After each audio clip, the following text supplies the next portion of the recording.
नमस्कार। आइए सुनते हैं आचार्य चतुरसेन शास्त्री जी के द्वारा लिखा हुआ उपन्यास वैशाली की नगरवधू का 10वां भाग। आगे बढ़ने के पहले जानते हैं पिछली भाग की कहानी।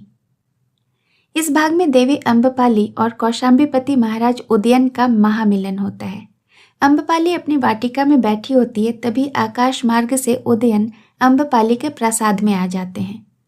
उदयन अपनी वीणा से तीनों ग्रामों को बजाकर उसे मंत्रमुग्ध कर देता है और अम्बपाली बेसुध नृत्य करती है। उदयन उससे कहता है कि अम्बपाली की नृत्य कला का कोई जोड़ नहीं है, परंतु उसे यह याद रखना होगा कि किसी भी मनुष्य के सम्मुख वह यह दिव्य नृत्य न करे जब तक कि 3 ग्रामों में वीणा बजाने वाला कोई दूसरा पुरुष न मिल जाए। अब सुनते हैं आगे की कहानी। अध्याय ज्ञातिपुत्र सिंह। ज्ञातिपुत्र सिंह तक्षशिला के विश्वविश्रुत विश्वविद्यालय में वहां के दिशा प्रमुख युद्ध विद्या के एकांत आचार्य बाहुलाश्व से रणचातुरी और राजनीति का अध्ययन कर ससमान स्नातक हो 10 वर्ष बाद वैशाली लौटे हैं। विश्वविद्यालय में अध्ययन करते हुए उन्होंने पार्श्वपुरी के शासनानुशास के साथ हुए विकट युद्धों में अपने धैर्य और चातुरी का बड़ा भारी परिचय दिया था और उनके शौर्य पर मुग्ध हो आचार्य बाहुलाश्व ने अपनी इकलौती पुत्री रोहिणी उन्हें ब्याह दी थी। सो ज्ञाति पुत्र बहुत सा मान, बहुत सा यश और चंद्र किरण के समान दिव्य देवांगना पत्नी को संग लेकर वैशाली आए थे। इससे वैशाली में उनके स्वागत सत्कार की धूम मच गई थी। उनके साथ 5 और लिच्छवी तरुण विविध विद्याओं में पारंगत हो तक्षशिला के स्नातक की प्रतिष्ठा सहित वैशाली लौटे थे तथा गांधारपति ने वैशाली गणतंत्र से मैत्री बंधन दृढ़ करने के अभिप्राय से गांधार के 10 नागरिकों का एक शिष्ट दल 10 अजानीय असाधारण अश्व और बहुत सी उपानयन सामग्री देकर भेजा था। इस दल का नायक एक वीर गांधार तरुण था। यह वही वीर योद्धा था जिसने उत्तर कुरु के देवासुर संग्राम में देवराज इंद्र के आमंत्रण पर असाधारण सहायता देकर असुरों को पददलित किया था और देवराज इंद्र ने जिसे अपने हाथों से पारिजात पुष्पों की अम्लान दिव्यमाला भेंट कर देवों के साथ सम्मानित किया था। इन संपूर्ण बहुमान्य अतिथियों के सम्मान में गणपति सुनंद ने एक उद्यान भोज और एक पान गोष्ठी का आयोजन किया था। इस समारोह में सम्मिलित होने के लिए वैशाली के अनेक प्रमुख लिच्छवी और अलिच्छवी नागरिक और महिलाएं आमंत्रित की गई थीं। गण उद्यान रंगीन पताकाओं और स्वस्तिकों से खूब सजाया गया था तथा विशेष प्रकार से रोशनी की व्यवस्था भी की गई थी। सुगंधित तेलों से भरे हुए दीप और शलाकाएं स्थान स्थान पर आधारों में जल रहे थे। ज्ञातिपुत्र सिंह ने एथेंस का बना एक बहुमूल्यवान चोगा पहना था। यह चोगा यवन राजा ने उन्हें उस समय भेंट किया था जब उन्होंने एथेंस के वीरों के साथ मिलकर परशुपुरी के शासनानुशास से युद्ध करके असाधारण शौर्य प्रकट किया था। उनके पैरों में एक पुटबंद लाल रंग का उपानह था और सिर पर लाल रंग के कमलों की एक माला यावनिक पद्धति से बांधी गई थी, जो उनके सुंदर चमकदार केशों पर खूब सज रही थी। इस सज्जा में वे एक संपन्न यवन तरुण से दिख पड़ रहे थे। उनकी गांधारी पत्नी रोहिणी ने सुरुचि संपन्न काशीय कौशेय का उत्तरीय अंतर्वासन और कंचुकी धारण की थी। उनके सुनहरे केशों को ताजे फूलों से सजाया गया था, जिसमें अद्भुत कला का प्रदर्शन था। चेहरे पर हल्का वर्ण चूर्ण था, कानों में हीरक कुंडल और कंठ में केवल एक मुक्तमाला थी। उसकी लंबी छरहरी देह यष्टि, अत्यंत गौर, स्वच्छ, संगमरमर सा चिकना गात्र, कमल के समान मुख और बहुमूल्य नीलम के समान पानीदार आंखें उसे दुनिया की लाखों करोड़ों स्त्रियों से पृथक कर रही थीं। उस असाधारण तेज रूप और गरिमामयी रमणी की ओर उस पान गोष्ठी में अनगणित आंखें उठकर अपलक रह जाती थी। अन्य स्नातकों ने और गांधार शिष्ट दल के सदस्यों ने भी अपनी अपनी रुचि और समय के अनुसार परिधान धारण किया था और वे सब बहुत ही शोभायमान हो रहे थे। वे जिधर भी जाते नागरिक, स्त्री, पुरुष उनका ससम्मान स्वागत कर रहे थे। वैशाली के नागरिकों में महाबलाधिकृत सुमन थे, जिनकी श्वेत लंबी दाढ़ी और गंभीर चितवन उनके अधिकार और गौरव को प्रकट करते थे। नौबलाध्यक्ष चंद्रभद्र अपने स्थूल किंतु फुर्तीले शरीर के साथ उपस्थित थे। उनकी आयु 60 को पार कर गई थी। उनका चेहरा रुआबदार था। उस पर श्वेत गुलमुच्छे और छोटी छोटी चमकीली आंखें उन्हें सबसे पृथक कर रही थीं। वे जन्मजात सेनापति मालूम देते थे। वे फक्कड़, हंसमुख और मिलनसार थे और इधर उधर चुहल करते फिर रहे थे। इस समय वे खूब भड़कीली पोशाक पहने थे। क्षत्रिय अश्वलायन भी इस गोष्ठी की शोभा बढ़ा रहे थे। ये प्रसिद्ध गृहसूत्रों के निर्माता कर्मकांडी ब्राह्मण थे। ये कमर में पटांबर पहने और कंधे पर काशी का बहुमूल्य शॉल डाले लंबी चुटिया फटकारे बढ़ बढ़कर बातें बना रहे थे और बात बात पर अपने गृहसूत्रों का ही राप आलाप रहे थे। इनकी कमर में श्वेत जनेऊ था। इनकी खोपड़ी गंजी, चेहरा सफाचट और दांत कुछ गायब, कुछ सड़े हुए, शरीर लंबा दुबला जैसे हड्डियों की खाल चढ़ी हो। अपनी मिचमिची आंखों से घूर घूर कर यह सुंदरियों को ताक रहे थे। इनके बगल में उपनायक शूरसेन अपने ठिगने गोलमटोल शरीर को विविध शस्त्रों और आभरणों से सजाए किसी अभिनयकर्ता से कम नहीं प्रतीत होते थे। ये बड़े विनोदी पुरुष थे और संगीत की इन्हें सनक थी। इनके संगीत की प्रशंसा करने पर इनसे सब कुछ लिया जा सकता था। ब्राह्मण मठ के आचार्य महापंडित भारद्वाज अपनी लंबी चोटियां फटकारे तांबे के समान चमकदार शरीर पर स्वच्छ जनेऊ धारण किए महाज्ञानी दार्शनिक गोपाल से उलझ रहे थे। गोपाल हंस हंसकर अपना तर्क भी करते जाते थे और गोल गोल ललचाई आंखों से सुंदरियों की रूप सुधा का पान भी करते जाते थे। इनके इस आचरण पर कुछ मुग्धाएं झेप रही थीं और कुछ प्रौढ़ाएं मुस्कुरा रही थीं। परंतु एक व्यक्ति इन सब से अलग अलग, मानो सबको अपने से तुच्छ समझता हुआ, सबका बारीकी से निरीक्षण करता हुआ, कुछ मुस्कुराता, कुछ गुनगुनाता घूम रहा था। उसके वस्त्र बहुमूल्य पर अस्त व्यस्त थे।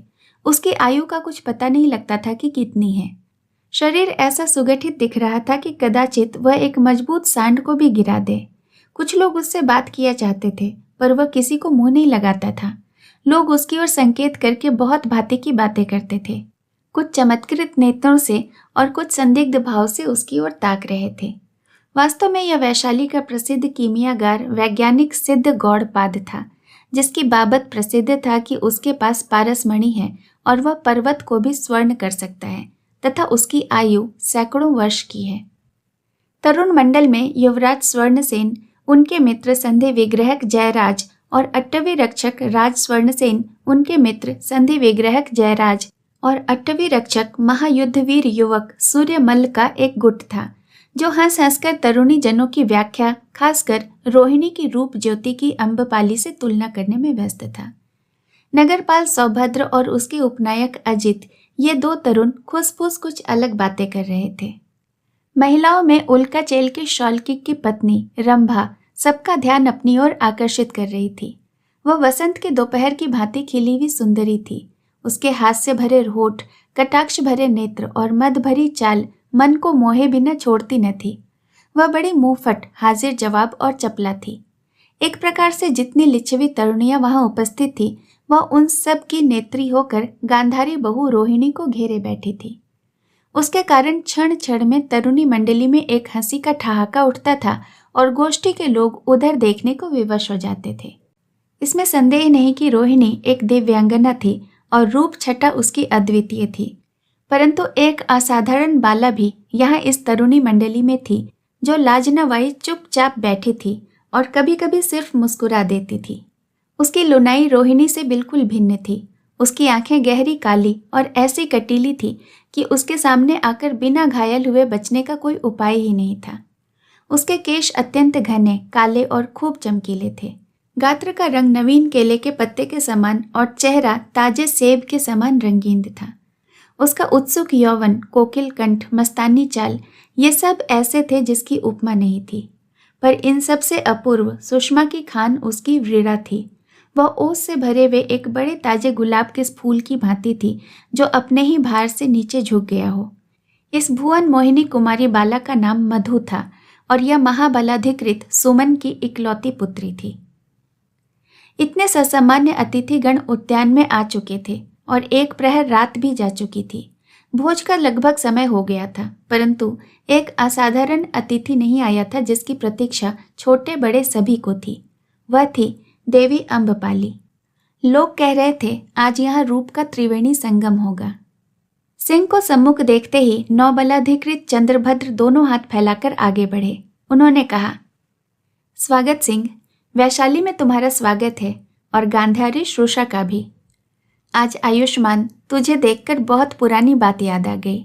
उस बात को आज 20 वर्ष बीत गए। पुत्र, तुम्हारे पिता अर्जुन तब महाबलाधिकृत थे। मैं उनका उपनायक था। उन्होंने किस प्रकार कमल द्वार पर सारी मगध सेना के हथियार रखवाए थे और एक नीच मगध बंदी ने, जैसे तुम्हारे पिता ने कृपा कर जीवन दान दे दिया था, धोखे से रात को मार डाला था। उस दिन हर्ष विषाद के झूले में वैशाली झूली थी। पुत्र, वही मगध आज फिर अपनी लौप्य राजलिप्सा से हमारे गण को विष दृष्टि से देख रहे हैं। सिंह ने हाथ उठाकर वृद्ध सेनापति का अभिवादन करके कहा, भंते सेनापति, मैं प्रतिज्ञा करता हूं कि मागधों से पिता के प्राणों का मूल्य लूंगा, अपने रक्त की प्रत्येक बूंद देकर भी, एक सच्चे लिच्छवी तरुण की भांति। साधु सिंह, साधु। तो अब मुझे वृद्ध होने का खेद नहीं, परंतु क्या भंते? आयुष्मान, तेरा यह वेश तो बिल्कुल ही पराया है। भंते सेनापति, आचार्य बाहुलाश्व ने जब मुझे तक्षशिला से विदा किया था तब 2 बहुमूल्य वस्तुएं मुझे दी थीं। एक अपनी इकलौती पुत्री रोहिणी और दूसरी यह बात कि पुत्र, विश्व में मानवों से परायेपन का भाव मत रखना। इस पर रंभा ने हंसकर नटखटेपन से कहा, तो सिंह कुमार, इन दोनों बहुमूल्य वस्तुओं में से एक रोहिणी को तो मैं पसंद करती हूँ और दूसरी को मैं। आयुष्मान, तुम रंभा से सुलझो, मैं तब तक अन्य अतिथियों को देख लूं। वह हंसते हुए आगे बढ़ गए। सेनापति चंद्रभद्र ने क्षोत्रिय अश्वलायन को दूर से देखा और हर्ष से चिल्लाते हुए उनके पास दौड़े आए और कहा, स्वागत मित्र अश्वलायन, खूब आए, कभी कभी तो मिला करो। कहो, कैसे रहे मित्र? परंतु सेनापति, गृह सूत्रों से रचने से समय मिले तब तो। मैं चाहता हूं कि गृहस्थों की व्यवस्था स्थापित हो जाए और उसमें षोडश संस्कारों का प्रचलन हो जाए। यह तो बहुत अच्छा है, परंतु क्या रात दिन सूत्र ही रचते रहोगे? कभी अवकाश नहीं पाते? पाता क्यों नहीं सेनापति, पर अवकाश के समय ब्रह्माणी जो भुजंगिनी से लिपटती है। अरे क्या कहूँ सेनापति, ज्यों ज्यों वह बूढ़ी होती जाती है उसका चाव श्रृंगार बढ़ता ही जाता है। देखोगे तो। समझ गया, परंतु आज कैसे ब्रह्माणी से अवकाश मिल गया मित्र? अरे उस पापिष्ठा अम्बपाली को देखने का कौतूहल खींच लाया। उसके आवास में तो हीरे मोती बिखेरने वाले ही जा सकते हैं, मेरे जैसे दरिद्र ब्राह्मण नहीं। अच्छा यह बात, मित्र अश्वलायन, किंतु क्या ब्रह्मणी से यह बात कह आए हो? अरे नहीं, कहता तो यहाँ आ पाता क्या? जानते हैं सेनापति, डायन इतनी ईर्ष्या करती है, इतना संदेह करती है कि क्या कहूँ। तनिक भी किसी दासी ने हंसकर देखा कि बिना उसे बेचे चैन नहीं लेगी। उस दिन एक चंपक वर्णा तारुणी दासी को 40 निष्क पर बेच डाला। वह कभी कभी इस बूढ़े ब्राह्मण की चरण सेवा कर दिया करती थी। सेनापति, कृत्या है कृत्या। तो मित्र अश्वलायन, उस पापिष्ठा अम्बपाली को देखने के लिए इतनी जोखिम क्यों उठा रहे हो? यूं ही सेनापति, विश्व में पाप पुण्य दोनों को ही स्पर्श कर लेना चाहिए। तो मित्र, खूब मजे से स्पर्श और आलिंगन करो, यहाँ ब्रह्माणी की बाधा भी नहीं। ब्राह्मण खूब जोर से हंस पड़ा। इससे उसके कुत्सित गंदे दांत बाहर दिख पड़े। उन्होंने कहा, आपका कल्याण हो सेनापति, पर वह पापिष्ठा यहाँ आएगी तो? अवश्य आएगी मित्र। आयुष्मान सिंह और उससे अधिक उसकी गांधारी पत्नी को देखने के लिए देवी अम्बपाली बहुत उत्सुक हैं। वो किस लिए सेनापति? उसने सुना है कि सिंह और उसके तरुण मित्रों ने उसकी उपेक्षा की है। देखते नहीं, वह गांधारी कन्या देव कन्या सी ऐसी अप्रतिम रूप ज्योत लेकर वैशाली में आई है जिससे अम्बपाली को ईर्ष्या हो सकती है। ऐसा है, तब तो सेनापति उस गांधारी कन्या को भली भांति देखना होगा। सब कुछ देख लो मित्र, आज यहाँ रूप की हाट लगी है। यह देखो, वे नायक शूरसेन और महापंडित भारद्वाज इधर को ही आ रहे हैं। खूब आए शूरसेन, आओ, मैं मित्र अश्वलायन क्षत्रियों से तुम्हारा परिचय करा दूं। हुआ, परंतु सेनापति, देवी अम्बपाली अभी तक क्यों नहीं आई, कह सकते हैं? नहीं नायक। परंतु वो आएंगी तो? आएंगी, अवश्य आएंगी नायक शूरसेन, पर तुम उनके लिए इतने उत्सुक क्यों हो? शूरसेन ने ही हंसते हुए कहा, देखूंगा, एक बार देखूंगा। सुना है उसने कौशल प्रसेनजीत को निराश कर दिया है। महापंडित भारद्वाज ने हाथ उठाकर नाटकीय ढंग से कहा, अरे यह वैशाली की यक्षिणी है, मैं उसे मंत्र बल से बद्ध करूंगा। गणित और ज्योतिष के उद्भट ज्ञाता त्रिकालदर्शी सूर्यभट्ट ने अपने बड़े डिल डॉल को पीछे से हिलाकर कहा, मैं कहता हूं महापंडित जन्म जन्मांतर से उस यक्षिणी से आवेशित हैं। सबने लौट कर देखा। सूर्यभट्ट और महादार्शनिक गोपाल पीछे गंभीर मुद्रा में खड़े हैं। सूर्यभट्ट की बात सुनकर दार्शनिक और तार्किक गोपाल बोले, हो भी सकता है और नहीं भी हो सकता, यह नहीं कि नहीं ही हो सकता है। इस पर सब हंस पड़े। इन महाग्र पुरुषों के सामने एक स्फटिक शिला पर युवक स्वर्णसेन, सूर्यमल, संधि विग्रहिक जयराज और आगार कोष्ठक सौभद्र बैठे थे। युवराज ने कहा, क्यों सौभद्र, क्या कारण है कि तुम कल रात मेरी पान गोष्ठी में नहीं आए और आज यहाँ उपस्थित हो? इसका कारण तो स्पष्ट है। वहां देवी अम्बपाली के आने की कोई संभावना नहीं थी और यहाँ अवश्य उनका दर्शन लाभ होगा। तो यह बात है, तुम कब से देवी अम्बपाली की कृपा के भिखारी बन गए? कौन, मैं तो जन्म जन्म से देवी की कृपा का भिखारी रहा हूं। उन्होंने सामने खड़े सूर्यभट्ट की ओर देखकर मुस्कुरा कर कहा, परंतु युवराज, हम यह उचित नहीं कर रहे हैं। हमें ज्ञातिपुत्र सिंह और उनकी पत्नी का अभिनंदन करना चाहिए। चाहिए तो, परंतु अब समय कहाँ है? अब तो देवी अम्बपाली का आगमन हो रहा है। सबने चकित होकर कहने वाले की ओर घूम कर देखा। आचार्य गौड़पाद भावहीन रीति से मुस्कुरा रहे हैं। तरुणों ने उनकी उपस्थिति से अप्रतिभ होकर कहा, नहीं नहीं, अभी भी समय है, पान आरंभ नहीं हुआ है, चलो हम लोग सिंह के पास चलें। तीनों तरुण तेजी से उधर चल दिए, जहां तरुण मंडल से घिरे सिंह उनके विभिन्न प्रश्नों के उत्तर में उनके कौतूहल को दूर कर उनका मनोरंजन कर रहे थे। देवी अम्बपाली अपनी 2 दासियों के साथ आई थी। उन्होंने अपना प्रिय श्वेत कौशेय उत्तरीय और लाल अंतर्वसन पहना था। वे कौशाम्बीपति उदयन की दीवी गुलाबी रंग की दुर्लभ मुक्ताओं की माला धारण की हुई थी। उनकी दृष्टि में गर्व, चाल में मस्ती और उठान में सुषमा थी। अम्बपाली को देखते ही लोगों में बहुविध कौतूहल फैल गया। क्षण भर को उनकी बातचीत रुक गई और वे आश्चर्यचकित हो उस रूप ज्वाला की अप्रतिम देह दृष्टि को देखने लगे। पान प्रारंभ हो गया। दास दासी दौड़ दौड़कर मेहमानों को मैरे, माधवेय और धक्का देने लगे। अम्बपाली हंसती हुई उनके बीच राजहंसिनी की भांति घूमने और कहने लगी, मित्रों, अभिनंदन करती हूँ और अभिलाषा करती हूँ कि खूब पियो। वह मंद गति से घूमती हुई वहां पहुंची जहां तरुण तरुणियों से घिरे हुए सिंह अपने संगियों के साथ हंस हंसकर विविध वार्तालाप कर रहे थे। उसने रोहिणी के निकट पहुंचकर कहा, गांधार कन्या, वज्जी भूमि पर आपका स्वागत। सिंह ज्ञातिपुत्र तुम्हारा भी और तुम्हारे सब साथियों का भी। फिर उसने हंसकर रोहिणी से कहा, वैशाली कैसी लगी बहन? शुभे क्या कहूं, अभी 12 घड़ी भी इस भूमि पर आए हुए नहीं हुए, इसी बीच इतनी आत्मीयता देख रही हूं। देखिए रंभा भाभी को, इनके स्पर्श मात्र से ही मार्ग के 3 मास की थकान मिट गई। स्वस्ति रंभा बहन, तुम्हारी प्रशंसा पर मैं ईर्ष्या करती हूं। देवी अम्बपाली की ईर्ष्या मेरे अभिमान का विषय है। अम्बपाली ने मुस्कुराकर सिंह से कहा, मित्र सिंह, तुम्हें मैं तक्षशिला से ऐसी अनुपम निधि लेकर आने पर बधाई देती हूं। फिर रोहिणी की ओर देखकर कहा, भद्रे रोहिणी, वज्जी भूमि क्या तुम्हें गांधार की सी ही दिखती है? कुछ नयापन तो नहीं दिखता? ओह, एक बात मैं वज्जी भूमि में सहन नहीं कर सकती हूँ। वह क्या बहन? ये दास। उसने कोने में विनयवत खड़ी अम्बपाली की दोनों दासियों की ओर संकेत करके कहा, कैसे आप मनुष्यों को भेड़ बकरियों की भांति खरीदते बेचते हैं और कैसे उन पर अबाध शासन करते हैं। वह शरद चंद्र की कौमुदी में निर्मल पुष्करणी में खिली कुमुदनी की भांति स्निग्ध शीतल सुषमा बिखेरने वाली अम्बपाली की यवनी दासी मदलेखा के निकट आई, उसकी लज्जा से झुकी हुई ठोड़ी उठाई और कहा, कैसे इतना सहती हो बहन? जब हम सब बातें करते हैं, हंसते हैं, विनोद करते हैं, तो मूक बधिर से चुपचाप खड़ी कैसे रह सकती हो? निर्मम पाषाण प्रतिमा सी। यही विनय तुम्हें सिखाया गया है?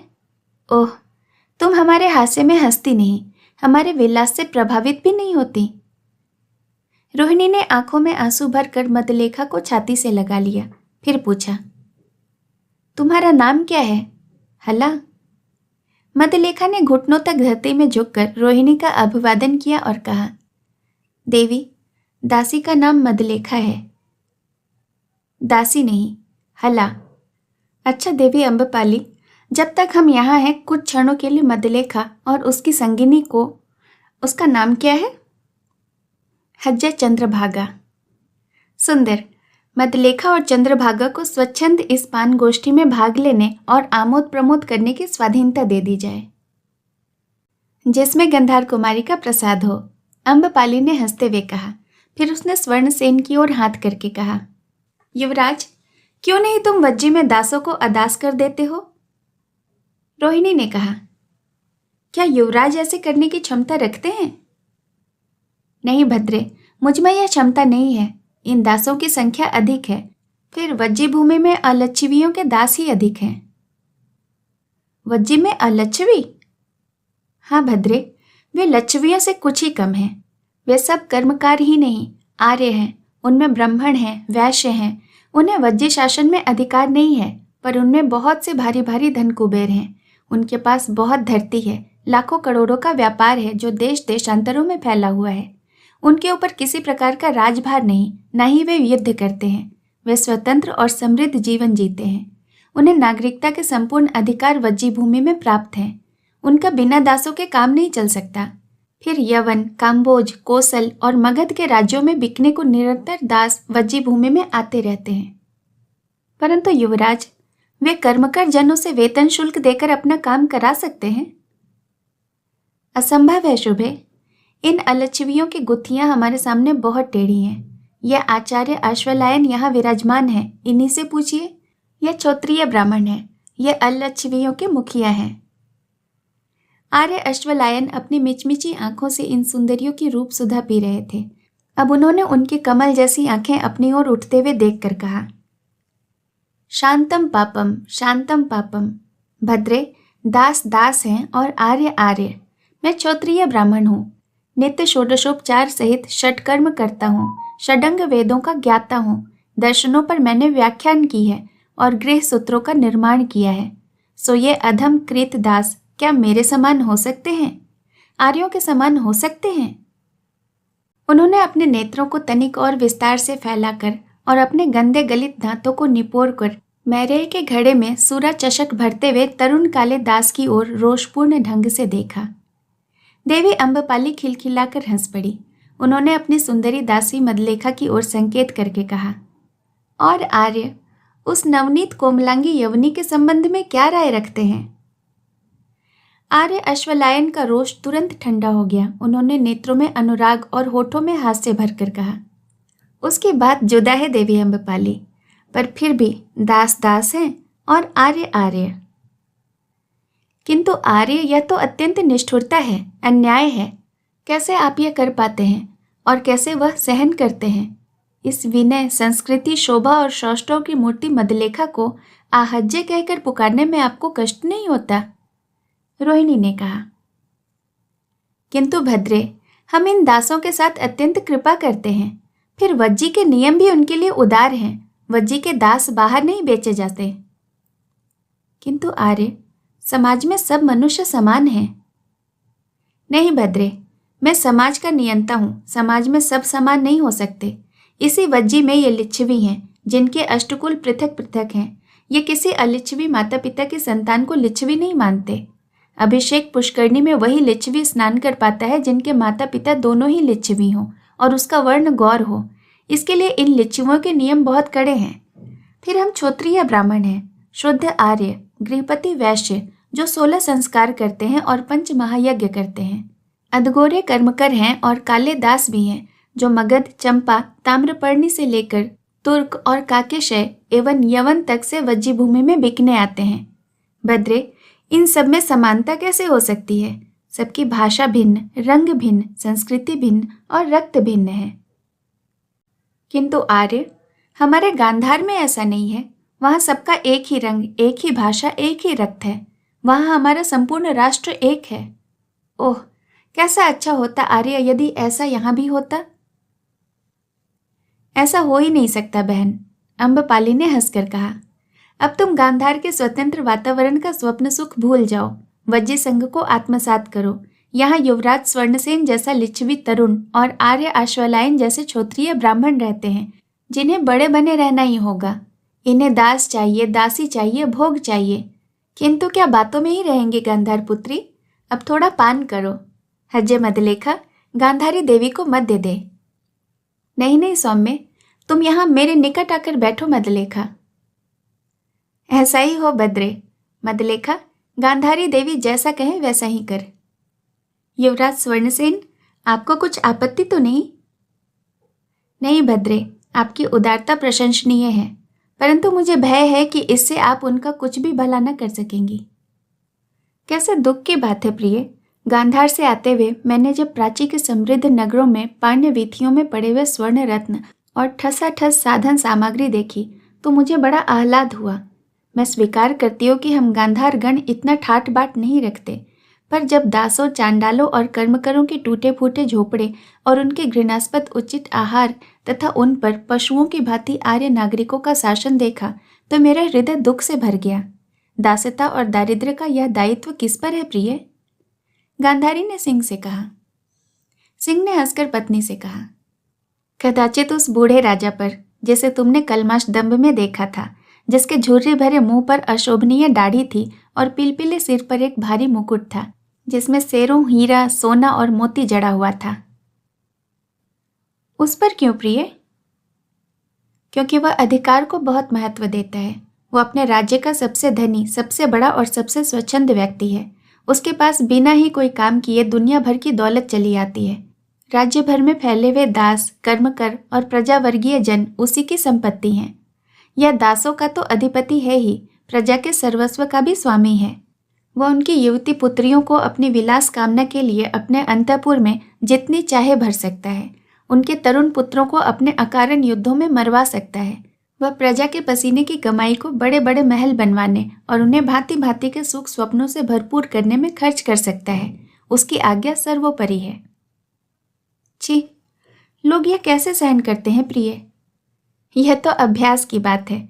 तुमने देखा नहीं, पश्चिम गांधार कैसे पशुपुर के शासनानुशासन का शासन मान रहा है। कैसे उसने कलिंग सेना जैसी नारी को प्रसेनजित के अंतःपुर में भेज दिया। फिर वह सावधान और भयभीत भी तो रहता है। वह अनेकानेक विधि विधानों से अपने आप को सुरक्षित रखता है। अम्बपाली ने हंसकर कहा, कदाचित गांधारी पुत्र पर यह विदित नहीं है कि उनके जल को, तांबुल को और आहार को जब तक कोई चख न ले वे नहीं खाते पीते। यह किस लिए? अपने प्राण नाश का उन्हें भय रहता है। संपूर्ण प्रजा का भार उन्हीं पर लदा रहता है। उनके बहुत गुप्त और प्रकट शत्रु होते हैं। ओह, तो उन पर केवल उनके शरीर पर लदे हीरे मोतियों का ही बोझ नहीं है, जीवन का भी बोझ है। फिर ये भाग्यहीन उस बोझ को लादे क्यों फिरते हैं? अपने जीवन में ये रजुल्ले इतने भयभीत और भयावही होने पर भी अन्य देशों को विरजित करने की लिप्सा नहीं छोड़ते। यही तो प्रिय, राजसत्ता और गणतंत्र में मूल भेद है। गणतंत्र तो एक जनतंत्र का समिति है। उसका शासन अधिकार के सिद्धांत पर नहीं, कर्तव्य के सिद्धांत पर है। वह शासन करने के लिए नहीं, जन में सुव्यवस्था और सामूहिक सामंजस्य बनाए रखने के लिए है। परंतु ये रज्जुल्ले तो अधिकार के लिए हैं। उसकी नीति ही यह है कि उन्हें शासन करने को ऐसे अनेक राष्ट्र दरकार हैं जो एक दूसरे के विरुद्ध समय समय पर उनकी सहायता करते रहें। फिर इन राजाओं की यह नीति भी है कि राष्ट्रों में फूट डालते रहें। आर्यों ही के राज्यों को देख लो। देखा नहीं तुमने प्रिय, हस्तिनापुर, काम्पिल्य, कान्यकुब्ज और कौशल और प्रतिष्ठान, जहाँ जहाँ आर्यों के रजुल्ले हैं वहाँ राष्ट्र टूटा फूटा है। वहाँ ब्राह्मण हैं, क्षत्रिय हैं, वैश्य हैं और कर्मकर हैं। वे सब अपने को दूसरे से भिन्न समझते हैं। ये सभी बातें राजाओं की स्वेच्छाचारिता में बड़ी सहायक है, परंतु गण शासन की बड़ी बाधा है। यहाँ वैशाली ही को ले लो। लिच्छवी सब एक हैं, पर अलिच्छवी, आर्य और कर्मकर राज शासन में अधिकार न रखते हुए भी इस भिन्नता के कारण हमारी बहुत बड़ी बाधाएं हैं। रंभा ने इन बातों से ऊब कर कहा, किंतु शोषा गांधारी, इन गहरी राजनीति से अपने हाथ कुछ नहीं आएगा। कुछ खाओ पियो भी। पान भोजन प्रारंभ हुआ। मैरे, शूकर, मार्दव, मृग, गवन, ओदन और मधु गोलक आदि भोजन सामग्री परोसे जाने लगी। देवी अम्बपाली धर्मध्वज मंडली से चुहल कर रही थी, किंतु उनकी सुंदरी दासियों ने गांधारी रोहिणी को नहीं छोड़ा था। वे उनके पास बैठी महिला मंडली के साथ खा पी रही थीं। भोजन की समाप्ति पर सब नर नारियों ने अपनी अपनी रुचि के अनुसार नृत्य किया और अर्धरात्रि व्यतीत होने पर समारोह समाप्त हुआ। शेष कहानी अगले भाग में। कहानी सुनने के लिए आपका बहुत बहुत धन्यवाद।